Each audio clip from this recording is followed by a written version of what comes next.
भगवान परमात्म्याच्या चरित्राशिवाय प्रेम या शब्दाचा अर्थ आपल्याला कुठंच दिसत नाही।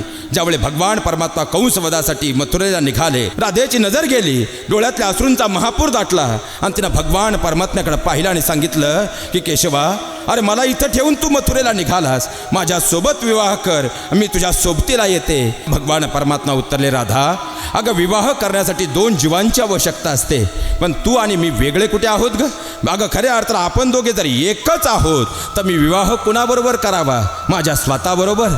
राधेला कळून चुकलं आणि त्या ठिकाणी राधेनं आनंदानं परवानगी दिली। कारण लक्षात घ्या महाराज, भगवान परमात्म्याच्या जीवनातलं 3रं सूत्र आम्हाला शिकवून गेली, ते म्हणजे प्रेम म्हणजे वासना नाही, प्रेम म्हणजे समर्पण आहे। आणि एवढं जरी भगवान परमात्म्याच्या चरित्रातून आज आम्हाला समजलं तर महाराष्ट्राच्या मातीतून अत्याचार, स्वैराचार आणि बलात्कार हे शब्द कायमचे निघून जातील।